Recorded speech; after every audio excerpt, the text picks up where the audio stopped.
Guys, 10 things right now that I'm going to go over that maybe I wish I would have known or have learned sooner in real estate. And again, a caveat to all this is every person's different. Every agent will be different. Every method will be different. Every system will be different. So if you're watching this and you're like, what is he saying? That doesn't work for me, or why would he do that, or why did he do that, or whatever the case may be. Everybody's different. So these are just kind of things that maybe you pick up one of them and be like, oh, that totally makes sense. All right. So, number one, dive into your why. If you're thinking about getting real estate, why? Write it down. It's one or two sentences. Don't overcomplicate it. Don't go into a whole bunch of stuff. Whatever your why is, really stick to it and own it. Okay. You want to make this your natural flow. You want this to be the thing. If somebody says, why'd you get into real estate? Boom, you got it down. If you're having a really tough day, it's your why. If you're having a really great day, it's your why. Okay. So, number two, never compare yourself. You never want to get into that loop of going on social media, talking to other agents, because you're going to start in this business and you could be in 1, 5, 10, 25 years. And you're going to meet these people who either are getting these really awesome deals, or maybe they're just closing tons and tons of transactions. It just seems like they're spinning plates all day long. If you start to compare yourself, you're going to question everything about how you do what you do and why you do what you do. And remember, going back to number one, that why is incredibly important. So number three, you want to make sure you're going to avoid distractions. Now, how do we do that? This could be a distraction to you right now. If this was not part of your daily plan, if you don't have something where you say maybe a little R&D, maybe a little bit of, white noise space time of just watching videos, going through content, that's a distraction. You could be buying things. You could get new shiny toys. You can be, getting every new IDX. And if you don't know what IDX is, do not look it up because you don't know what it is yet, right? Keep that for your R&D time. So create these blocks, do your best with that. And if you feel like something is going on too long and you're wasting too much time, just move on from it. Come back to it if it's important, right? Number four, this kind of sticks to that one. Time is both your best friend and your enemy. When you can learn to manage time, you'll never feel like you're working. You'll use block schedules. You'll come up with a system. You'll have your time organized a little bit better. You'll get your workouts in a certain point. You're getting what I'm saying here. And when you start to really understand how you manage your time, you'll understand how clients manage theirs, other agents, their clients. Time is very important. There's going to be a little bit of a deviation here and there. Always plan on a few minutes here and there. It's the clients who are showing up late constantly. You're going to have that conversation with them. It's that other agent on the other side that is running late and did not inform you. You need to have that conversation with them. They're going to be like, I'm so sorry. There's so much going on. Traffic was terrible. It's everybody goes through that. So just, yeah, you get what I'm saying. Small is okay. That's number five. Keeping it simple, right? You may have heard this line, keep it simple. There's another line, keep it simple, stupid. I like that one. If you heard that one, some people use it, whatever. Keep it simple. You're going to notice I'm not setting up my place here. I don't have some really amazing background. I am not at some $50 million listing. I'm not putting on this novelty show. Neither should you. And maybe at some point you'll have some natural things. Maybe you already have a really awesome office. Maybe you just did it naturally because you like it. If you're trying to set that stage and set that tone for it, you're going to chase it, and then that becomes a problem. So keep it simple, right? It's for everything we do. If you're day one real estate, write out 10 people. Don't go through every person you know. Write 10 people that you would like to work with, right? Maybe they're not going to be there in that moment. Nobody's just looking to buy or sell immediately. You might get a little bit of magic. You might get that person who's going through a divorce. They might be getting a promotion. They may be expanding their family, right? There's good and bad. Or opportunities and challenges, right? But what you want to do is you want to make sure you're there for them. And the reason is because they know, like, and trust you. And those 10 people you put down, you know and like and trust them. Hopefully it's reciprocated. Probably isn't. The odds of all 10 of those people that you wrote down may not feel the exact same way about you. That's okay. Don't worry about it. Number six, create a system based on you and assess as you go. I had to actually read what I wrote down there. Really, create a system. You will not do it from day one. You probably won't do it in the first year. You probably won't do it by the fifth year. It could take a lot of time. Create that system, work the system, make it work for you, right? Create an energy where you're attracting. Create an energy that people want to work with you. And maybe you're like, Dan, I've been doing this for a few years. I'm always just kind of holding on here. That's okay. Maybe you're going to get some flow at some point, right? Look at so many things in life where sometimes it just takes a little bit more time. It could be a drought, right? At some point it will rain. At some point you're probably going to be complaining about flooding. So just take everything as it comes. Don't worry about it. Number seven, I'm going to say this is probably the one most important one, next to probably the first one.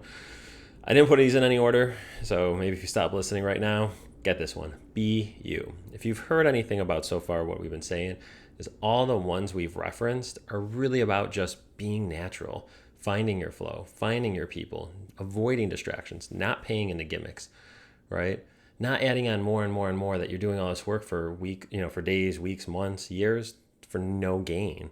When the reality is you could probably call up one of your best friends and, hey, how you doing today? And they're going to say, pretty good. Like, oh, what's going on? Like, you don't sound that great.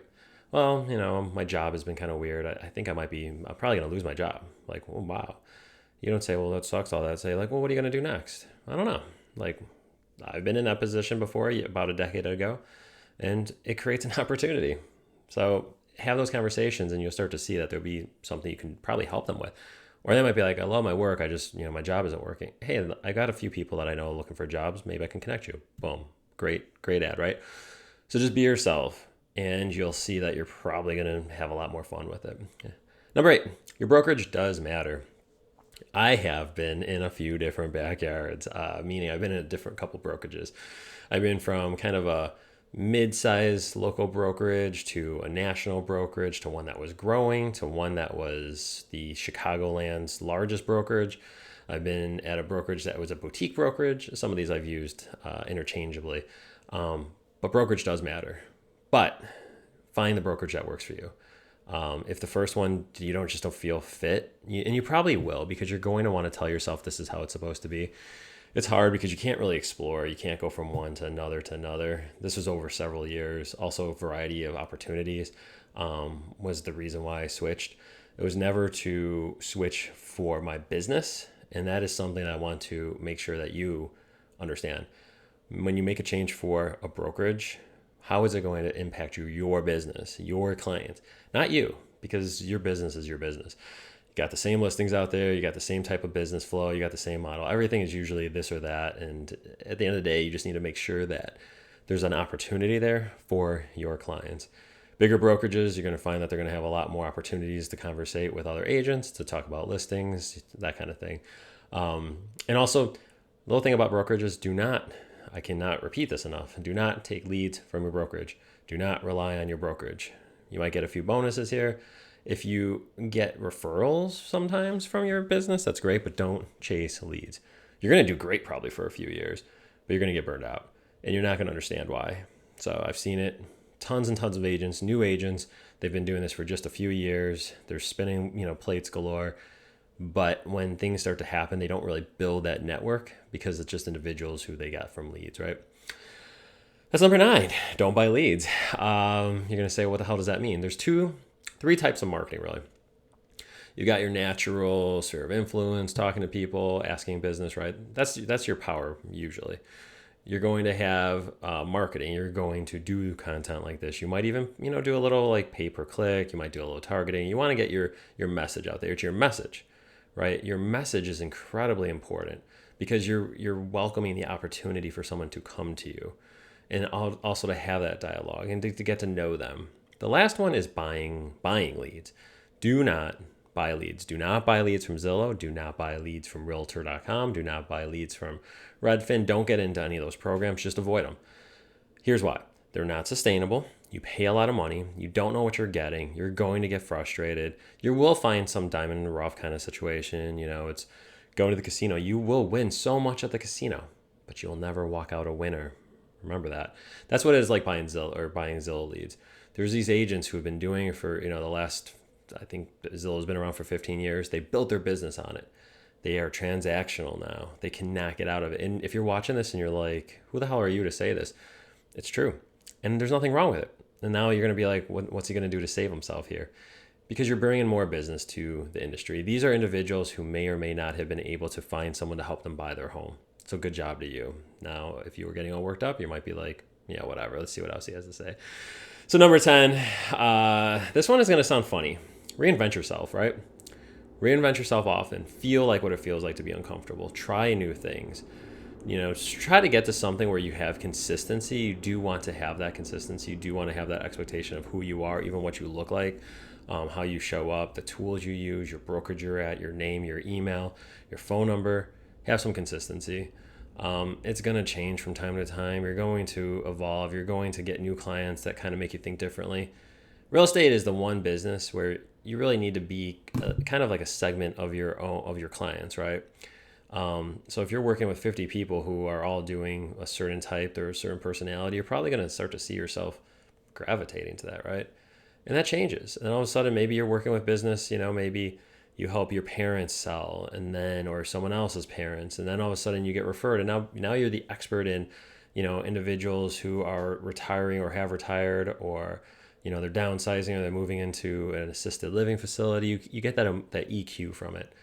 It's the one business that it's not just the tools you're using or how you're doing business, but it's who you are will evolve too. So it's important. This is the last one, really. This is a bonus right here. I have to see it again. And really, this is probably the most important, so I don't know why I even need to scroll it. Enjoy your business. If you do not enjoy it, why are you showing up? Your clients will know it. And if they don't know it, you're faking it. And that goes back to number one. Then your why is a little convoluted. It's all over the place. It's a little distorted. Just be yourself, right? Enjoy it. Have fun with it. There's going to be tough days. You can't control other people's emotions. You can't control their agents. You can't control what happens in the day. You can't control that condo that you've been under contract for months. All of a sudden, the unit above you ends up flooding out. You can't control that single family home that has been, there for 150 years, and the day before you're about to close, there's a fire and it destroys the home. Like, this stuff happens. It's insane. You can't control any of that. So just enjoy the business. Have good flow. Move on from things. Most importantly, do not, and I'm going to just end on this one, do not take anything personally. Okay? All right, I said I was going to kind of end there, cut it. But those are the things, right, guys? Everything's going to work a little bit differently. It's just a good reminder of where you're at. There's a list of 1,000 other things, but, I'm not going to say, well, here's 100 things that I would have done differently, because they all just kind of pocket into these 10, right? Put the bonus. But if there's anything I can help you guys with, if you're in Chicago, you're thinking about becoming an agent, you ever want to bounce things off of me, if you're looking to buy or sell, I'm always here for you guys. You get a little bit of how my mindset works. And just, enjoy whatever real estate market we're in. All right. Thanks, guys.